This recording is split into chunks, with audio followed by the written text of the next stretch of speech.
What's up, DBs? Coach D Magic here, former D1 defensive back. We're here to talk about the 5 most common mistakes that DBs make in one-on-ones.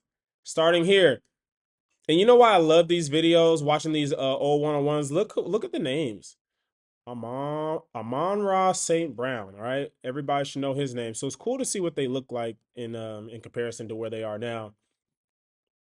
First mistake, in my opinion, is leverage, okay? Most times you're going to want to be inside leverage, except when you're in the slot. Think about it, okay? If he's this close to the football, and then this is an extra tip, like, look at all these people standing here right here.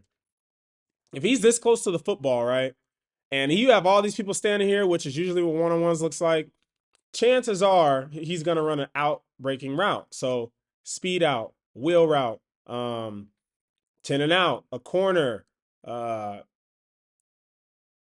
slot fade. All right. So he could run a dig. He could run a post, probably, maybe. But in one-on-ones, like, you have to play the percentages because you don't have a pass rush. There's no O-line. There's really no time or no clock for the quarterback to get the ball out. So a lot of times in these one-on-ones is Wild Wild West. So you got to play percentages. So based on all the routes we talked about, percentages say that he's going to run an out breaking route. Okay. So for us to be inside leverage, we're not positioning ourselves to be successful from jump. All right.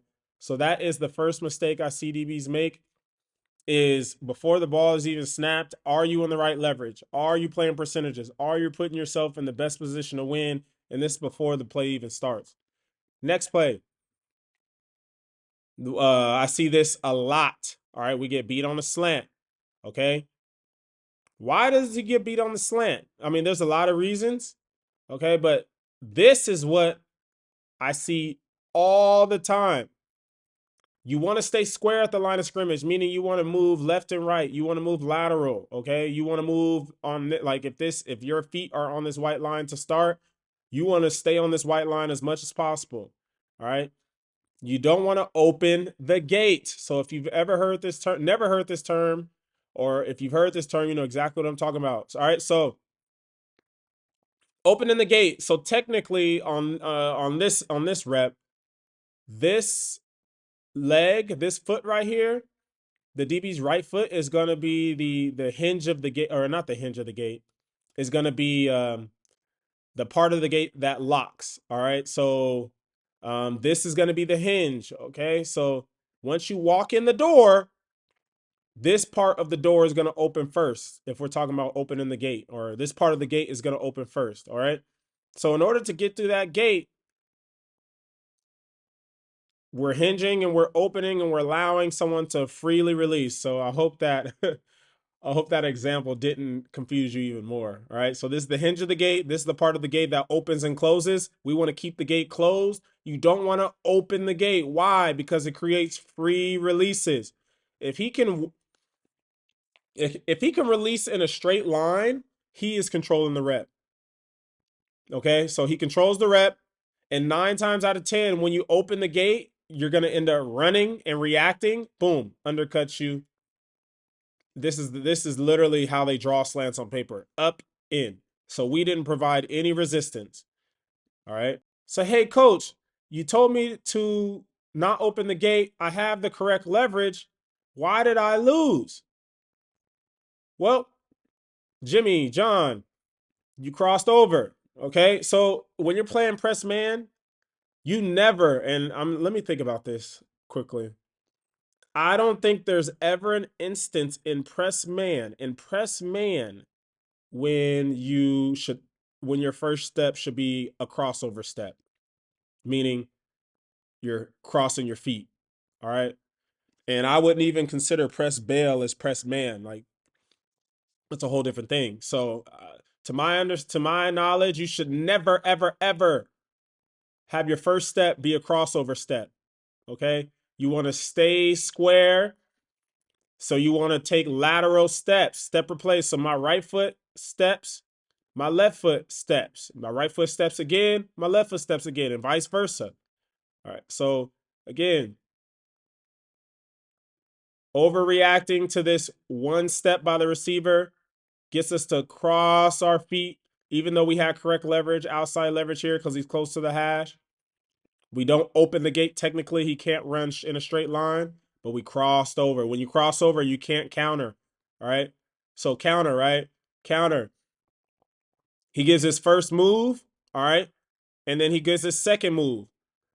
So this second move is the counter. Okay. We can't counter on the second move.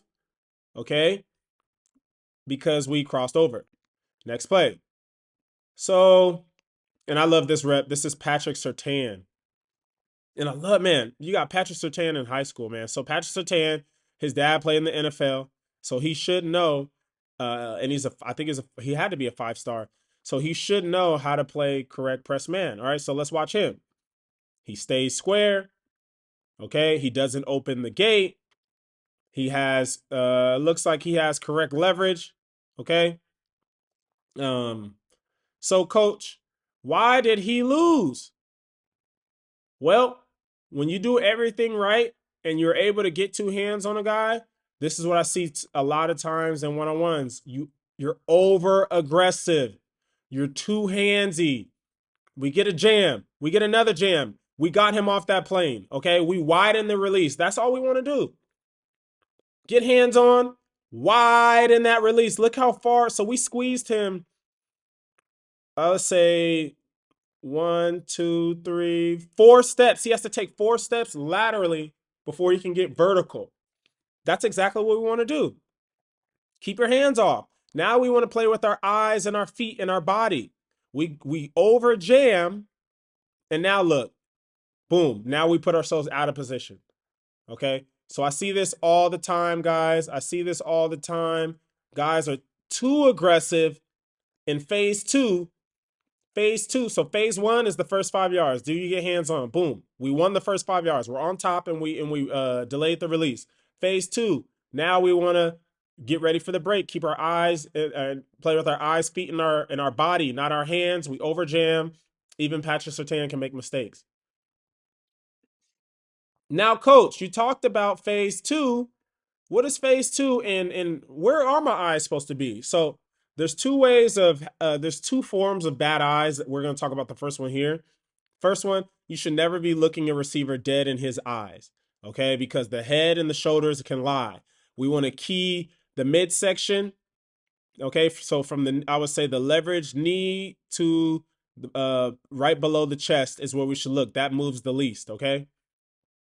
So mistake number, and I would put, so this is going to be mistake 5A, and we'll talk about 5B. All right, so you see how we're looking them in the eyes, and we're still looking them in the eyes? We should be keying the hip. Key the hip, key the hip, key the hip, key the hip, okay? So look, the shoulder and the head are creating movement, but if you key the hip, the hip doesn't really move at all.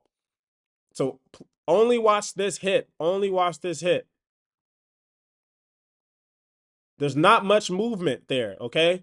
And the head and the shoulders are trying to sell us this dream, and because we're watching the head and the shoulders, we're running that way. We're running towards the head and the shoulders, when if we just keyed this hip, stayed locked in on this hip, as soon as that hip drop right there, we be in this hip pocket and we make a play. So that's bad eyes. Bad eyes 5A. Now, 5B. So you're out of phase. Okay?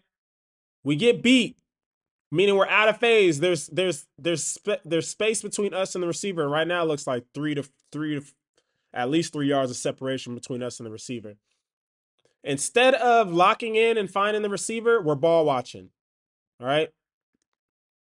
Don't ball watch. Boom, we're beat right now. We should know we're beat. Our body and our hips are facing one way and the receiver's going the other way. Instead of locating the receiver, look what we do. Ball watch. Boom, and we get hit with a double move. Ball watch. Okay? So, bad eyes, out of phase, bad eyes, in phase will get you beat. All right, so I hope you guys learned something. Make sure you go to thedbnetwork.com to get the DB Mastery Program. Everything that I talk about, all the correct ways to do this is in the DB Mastery Program. So I'm telling you guys, $50 to get you ready for these prospect camps where you're going to have to do one-on-ones. And if you're doing really well in your one-on-ones, it's going to significantly increase your chances of getting a scholarship, right? So, that's just my advice. Make sure you like, comment, subscribe. Let me know what you guys want to do next because I'm here to help you guys out.